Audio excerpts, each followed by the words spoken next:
Dans la banque des sujets nationaux, nous allons vous présenter le sujet numéro 3 qui montre les dangers de l'automédicamentation. Donc le sujet numéro 56, c'est à peu près le même, mais nous allons prendre l'exemple du sujet numéro 3. Donc dans ce sujet, le but c'est de montrer que l'acide cyanhydrique de l'amande provoque le blocage de la respiration mitochondriale. Donc pour cela, nous allons faire un enregistrement hexao du rejet de CO2 lors de la respiration, de la consommation d'O2 et de la libération d'éthanol des mitochondries. Nous allons ensuite ajouter de l'acide cyanhydrique, continuer l'enregistrement hexao, puis comparer les résultats des paramètres testés. Le témoin de cette expérience, donc, ce sera la courbe avant l'ajout de l'acide cyanhydrique. Les paramètres testés sur le CO2, l'O2 et l'éthanol. Et les résultats attendus sont que si l'O2 arrête d'être consommé mais que le CO2 et l'éthanol continuent d'être rejetés, alors l'acide cyanhydrique bloque la respiration mais pas la fermentation.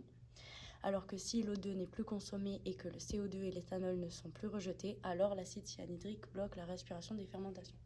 Donc pour la manipulation, nous utilisons la console hexao avec les 3 capteurs. Donc à l'aide d'une pipette jaugée, nous prélevons des levures que nous mettons dans la cuve. Nous allons ensuite lancer l'acquisition, donc ceci va s'afficher. Il faut placer l'O2, le CO2 et l'éthanol sur cet axe et le temps ici. Vous lancez l'acquisition de 10 minutes et ensuite vous pouvez lancer l'acquisition grâce au bouton situé ici et cliquer sur lancer. Donc vous allez ensuite avoir une courbe comme ceci et à 1 minute vous allez devoir ajouter du glucose grâce à une seringue. Après l'ajout du glucose, vous allez voir que la courbe d'O2 va diminuer et que celle du CO2 va augmenter, ce qui prouve qu'il y a bien une respiration.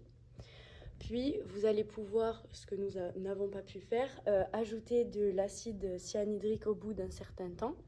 Et vous allez voir que les courbes vont arrêter de varier, ce qui va vous indiquer que l'acide cyanhydrique bloque la respiration, mais pas la fermentation.